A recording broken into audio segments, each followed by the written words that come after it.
teman-teman, Assalamualaikum warahmatullahi wabarakatuh. Perkenalkan, nama saya Nur Fadilah dari Prodi PAUD. Video ini dibuat untuk memenuhi tugas UAS mata kuliah Sejarah Peradaban Islam oleh Pak Samin Syahidin, MPD. Di sini saya akan menjelaskan tentang jejak khalifah di Nusantara. Nah, Khilafah ini sebuah institusi pemerintahan Islam yang berjalan sejak zaman para sahabat sampai dengan tahun 1924. Nah, khilafah ini itu merupakan sebuah simbol gitu ya, simbol keagungan peradaban Islam. Kurang lebih 1300 tahunan setelah hampir seabad setelah keruntuhannya ini, kini masalah khilafah ini kembali ramai diperbincangkan ya sebagai isu yang begitu hangat di tengah masyarakat. Nah, tak terkecuali di Indonesia itu sendiri ya teman-teman. Nah, hal yang paling menarik lagi untuk kita gali mengenai khilafah ini di Indonesia ini tak terhindarkan dari perdebatan. Nah, apakah ia pantas diterima atau tidak di zaman modern saat ini. Nah, jadi khilafah dan kekhilafahan ini itu bukan hal baru. Sudah ada relasi kesultanan kerajaan di Islam di Nusantara dan kekhilafahan di Turki Utsmani di wilayah Arab ya tentunya sejak abad ke-7. Kemudian pada hari Senin 12 Rabiul Awal tahun 11 Hijriah, nah seluruh langit dunia dilurung mendung. Hari itu semua orang di Madinah bercucur air mata. Di pagi itu kabar duka ke seluruh negeri. Rasulullah Shallallahu Alaihi Wasallam wafat. Pada saat Rasulullah wafat, Abu Bakar berkhutbah. Beliau mengatakan seperti ini. Wahai manusia, sesungguhnya Muhammad sudah wafat dan urusan agama harus ada yang mengurusnya. Kemudian setelah Abu Bakar menyampaikan hal tersebut, para sahabat pun segera bersepakat untuk mencari pengganti Nabi untuk menjaga agama dan menjalankan urusan dunia. Pada saat itu, urusan ini itu lebih didahulukan ketimbang menyegerakan pemakaman Nabi Muhammad atau Rasulullah Sallallahu Alaihi Wasallam. Nah, karena hal tersebut itu menandakan urusan kepemimpinan ini urusan yang mendesak. Nah, kemudian di Saqifah Bani Sa'idah bersepakat kaum muslimin untuk Abu Bakar itu menjadi khalifah pengganti Nabi Muhammad. Nah, negara khilafah di bawah kepemimpinan Abu Bakar dengan khalifah-khalifah setelahnya Umar bin Khattab, Utsman bin Affan, dan Ali bin Abi Thalib. Nah, cepat sekali berkembang. Mereka memperluas wilayah khilafah hingga mendobrak dua negara adidaya saat itu, Kekaisaran Persia dan Imperium Romawi. Semua aktivitas ekspansi tersebut merupakan realisasi kebijakan politik negeri, khilafah Islamiyah, dakwah, dan jihad. Nah, kemudian sementara di Timur Tengah sedang terjadinya revolusi tauhid yang luar biasa dengan munculnya negara adidaya baru yang bernama Khilafah Islamiyah. Jauh di sebelah timur terbentang kepulauan yang luas, mata air yang begitu deras disertai kekayaan alam yang melimpah ruah jumlahnya. Nah, itu dikenal dengan Nusantara. Nusantara ini menjadi sebagai pelabuhan dagang yang ramai tempat bertemunya bangsa dunia kala itu. Nah, jumlah penduduk di Nusantara ini mengenal Islam, sementara kehidupan mereka sedang diselimuti oleh kegelapan.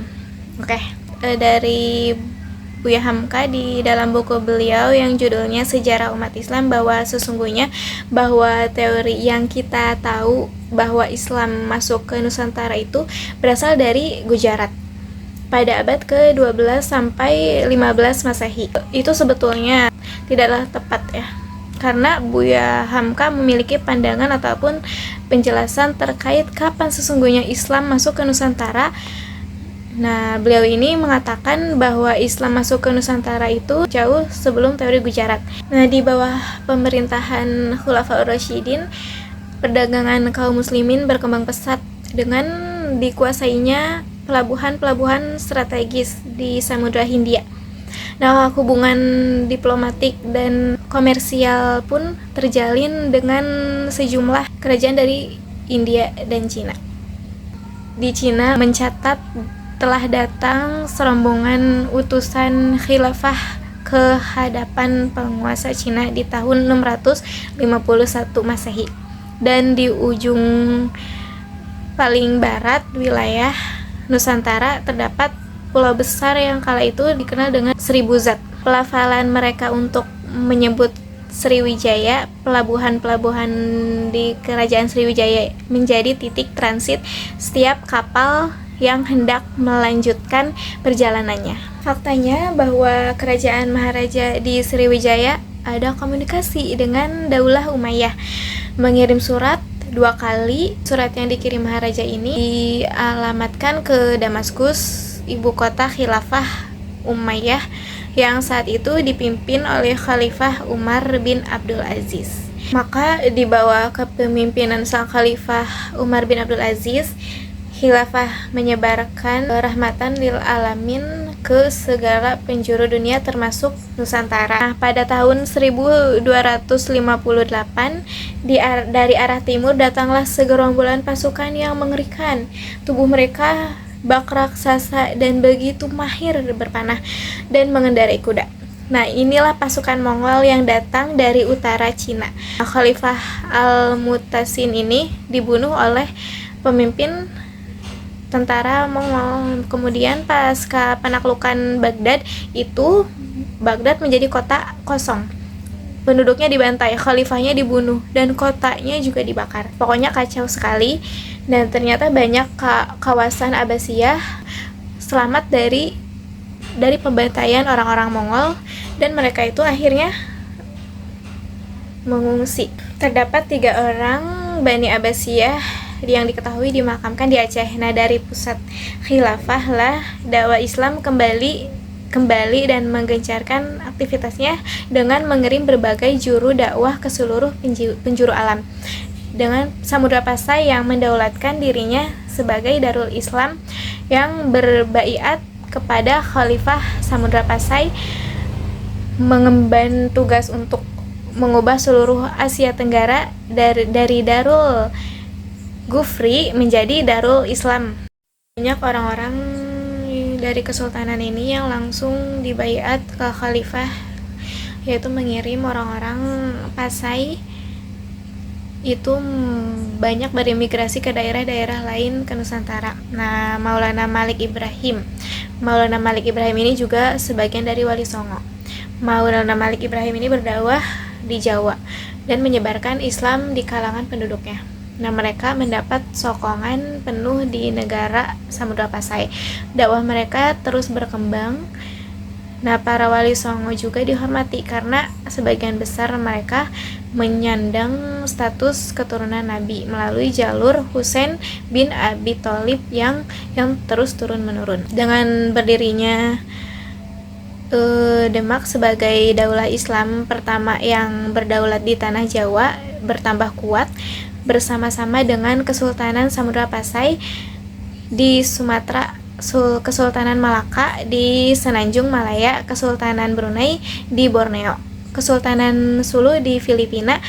Begitu pula Sultan pertama di Ternate, Sultan Zainal Abidin yang pertama menimba ilmu di Jawa di bawah bimbingan Sunan Giri. Nah, kemenangan daulah Islam di kawasan Nusantara juga diiringi penaklukan Konstantinopel. Baik teman-teman, cukup sekian yang saya sampaikan. Walau demikian, kenangan mereka itu akan terus teringat oleh anak cucu kita.